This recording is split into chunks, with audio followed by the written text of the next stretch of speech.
It is the best $3 billion investment we make. If we look at the Middle East, I think it's about time we stop, those of us who support, as most of us do, Israel in this body, for apologizing for our support for Israel. There's no apology to be made. None. It is the best $3 billion investment we make. Were there not an Israel, the United States of America would have to invent an Israel to protect her interest in the region. The United States would have to go out and invent an Israel.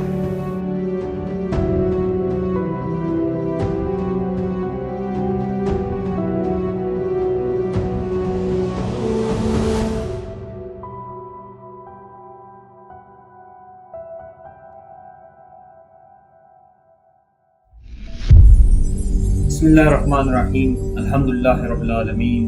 Wassalatu wassalamu ala Rasulihil Kareem. Amma ba'd. Assalamu alaikum warahmatullahi wabarakatuh. آج میں اسرائیل کا بحیثیت ایک viable state ہونے کے حوالے سے بات کرنا چاہتا ہوں.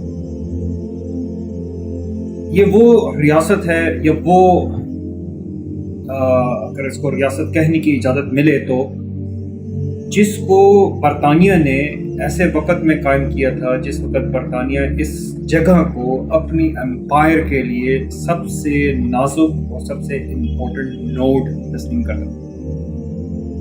اس مقام کے اوپر بیٹھ کر کوئی بھی اور ریاست برطانیہ کی امپائر کو عملاً یعنی مختلف حصوں میں تقسیم کر سکتی تھی. ایک طرف آسٹریلیا، انڈیا، دوسری طرف ایجپٹ، سوڈان اور پھر اسی طریقے سے نیچے ساؤتھ افریقہ اور سارے کے سارے ممالک آ جاتے ہیں.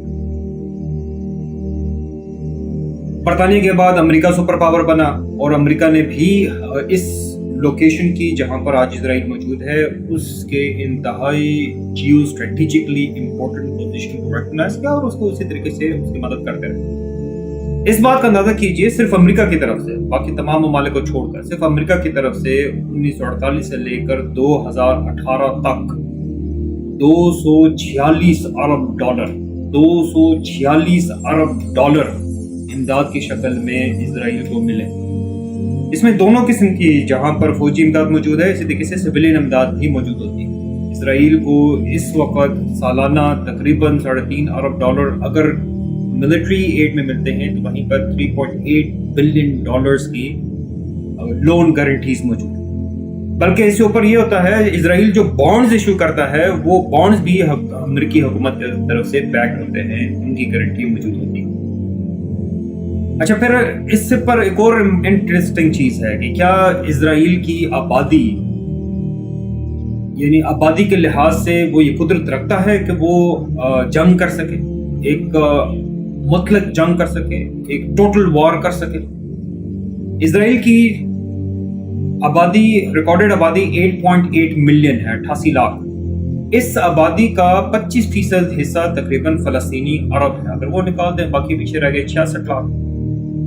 اس 66 لاکھ میں سے 12% جو ہے تو ان کے حریدی یہودی ہیں، ہیریدک جیوز ان کو بولا جاتا ہے. یہ وہ لوگ ہیں جنہوں نے اپنی زندگیاں تورات کی تعلیم میں وقف کر دی اور کسی بھی اور معاملے کے اندر چاہے وہ ملک کا دفاع ہی کیوں نہ ہو اس کے اندر اپنے آپ کو شامل کرنے کو اپنے لیے حرام سمجھتے ہیں. اسرائیلی قانون کے مطابق ان کے ہر مرد و زن کے اوپر فوجی سروس لازمی ہے، مگر ان ہیریدی جیوز کے لیے فوجی سروس میں بھی ایگزمپشن حاصل ہے. اچھا، 12% تقریباً 10 لاکھ کے قریب بنتے ہیں. یہ بھی نکال دیجئے تو 66 میں سے پیچھے رہ گئے ہمارے پاس 56 لاکھ. 56 لاکھ آبادی کے اندر رفلی وہ آبادی جو کہ 0 سے 15 سال کی عمر تک ہے اور وہ آبادی جو کہ 65 سال سے اوپر ہے یہ تقریباً 50% بنتا ہے آبادی. وہ بھی نکال دیجیے، پیچھے رہ جاتا ہے تقریباً 28 لاکھ کے قریب آبادی. اچھا، اب اس 28 لاکھ آبادی کو بھی اس بات کا خیال رکھنا ہے کہ تمام کی تمام آبادی کو ہم فرنٹ کے اوپر نہیں لا سکتے بندوقیں پکڑا کر لڑنے کے.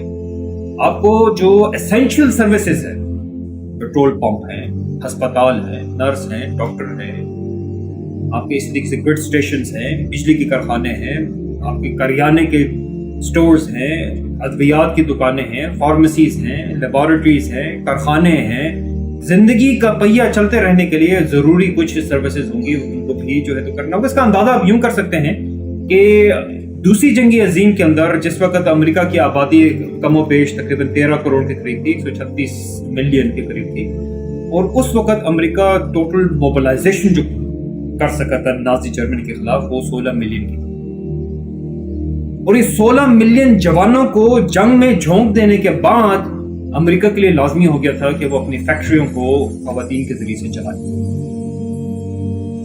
رفلی آپ کہہ سکتے ہیں کہ ایک آبادی کا 10% حصہ آپ کے پاس اویلیبل ہے لڑنے کا. اگر 28 لاکھ کا 10% نکالے تو یہ تقریباً 2,80,000 رہ جاتا. 2,80,000 فوج کے ساتھ اسرائیل یہ کہا جا رہا ہے کہ وہ مقابلہ کر سکتا ہے. ایک طرف 10 کروڑ آبادی والا مصر موجود ہے، دوسری طرف تقریباً 4 کروڑ والا شام موجود ہے، 1 کروڑ کی آبادی والا اردن موجود ہے، اسی طریقے سے ساتھ میں سعودیہ موجود ہے.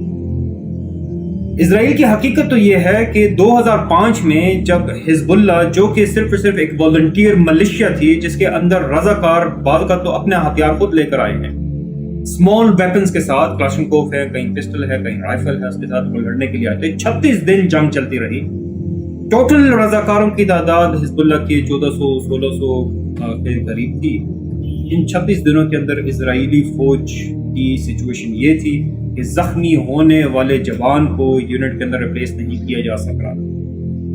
سپلائی لائنز ختم ہو چکی تھیں، ٹوٹ چکی تھیں، اسلحہ ختم ہو رہا تھا، راشن نہیں پہنچ رہا تھا. اسرائیلی فوجی مجبور تھے کہ وہ علاقے کے گاؤں گھروں میں جا کر راشن مانگیں اور اپنے آپ کو زندہ رکھ سکیں. 36 دن ایک ملیشیا، ایک رضاکار ملیشیا کے ساتھ جنگ کرتے ہوئے یہ اسرائیل کی حالت ہے. امیجن کر سکتے ہیں ایک ٹوٹل وار مصر کے ساتھ، 10 کروڑ آبادی اور اتنا بڑا خطہ، ٹھیک ہے، ایک طرف لیبیا اور دوسری طرف سوڈان.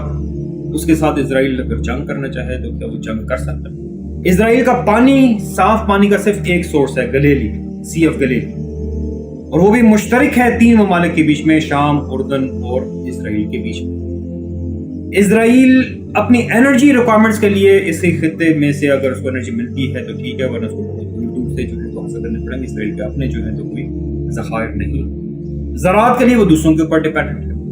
ٹھیک ہے، امریکہ سبسیڈائز کرتا ہے ان کارخانوں کو جو اسرائیل کے اندر جا کر لگتے ہیں. حالانکہ دوسروں کے اوپر وہ WTO میں کیسز لے کر جائے گا، مگر اسرائیل کے اندر کارخانہ لگتا ہے، سبسیڈائز ہوتا ہے. امریکہ اس کو خود جو ہے تو ٹیکس بریکس اور دوسرے انداز سے مدد کرے گا کہ وہاں پر کام چلے. امریکہ باقاعدہ خرچہ برداشت کرتا ہے ری سیٹلمنٹس کے. جو کوئی یہودی اسرائیل کے اندر جا کر رہے اس کے جو ہے تو رہنے سہنے کے اخراجات امریکہ اٹھاتا ہے. ہمارے سامنے تو یہ ایک امیج رکھی جاتی ہے کہ اسرائیل اپنی انجینوٹی کے ساتھ، کریٹیوٹی کے ساتھ، اکانومی کے لحاظ سے جو ہے تو پتہ نہیں کہاں سے کہاں پہنچ گیا، سے یہ کر لیا، سے وہ کر لیا. امریکہ اپنے ڈیفینس ریلیٹڈ لیبس قائم کرتا ہے اسرائیل کے اندر، اور وہ ایسے ریپرزینٹ کیا جاتا ہے، شو کیا جاتا ہے کہ جیسے کہ یہ اسرائیل کی اپنی کچھ کامیابیاں ہیں، یا اپنے جو ہے تو اس کے کچھ کردار ہے، یا اپنے کچھ کنٹریبیوشن ہے. اسرائیل محض ایک آؤٹ پوسٹ ہے، ایک چوکی ہے.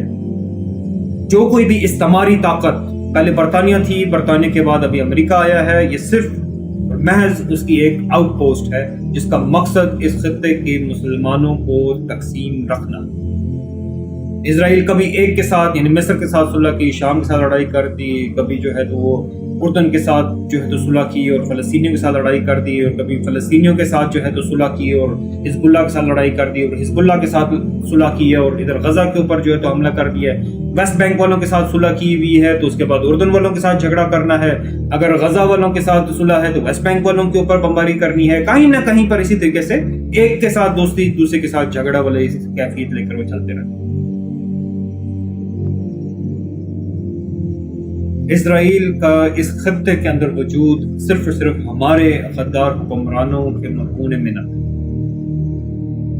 یہ ان کے پاس کی بات ہی نہیں. نہ امریکہ کے پاس کی بات ہے، نہ برطانیہ کے پاس کی بات ہے، نہ یہ سب مل کر اس خطے کے اندر اسرائیل کے وجود کو برقرار رکھ سکیں، سوائے اس بات کے کہ ہمارا سیسی اور ہمارا اسد اور ہمارا عبداللہ اور ہمارا محمد بن سلمان اور ہمارا عمران خان اور ہمارا اردوغان ان کے ہاتھ مضبوط کرے اور اس ریاست کو یہاں پر زندہ رہے. وآخر دعوانا الحمدللہ رب العالمین والصلاۃ والسلام علی رسول اللہ. السلام علیکم ورحمۃ اللہ.